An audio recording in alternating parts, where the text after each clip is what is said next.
Let's see which way we can cut this in half with a chainsaw, because you can cut this way with a chainsaw easy. This way is hard and this way is hard. Let's see which one works the best. First, we're going to try an end grain cut.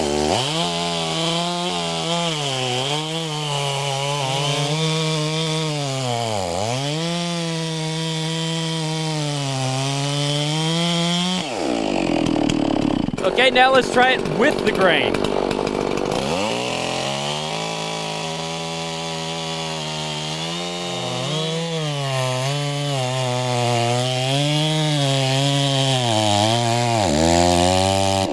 Oh, that might have been a little bit faster, but look what it does to your chainsaw. Turn that off. It clogs it up like crazy. So I believe even if the other way is a little bit slower and you have a sharp blade, I'd do it with the end grain up.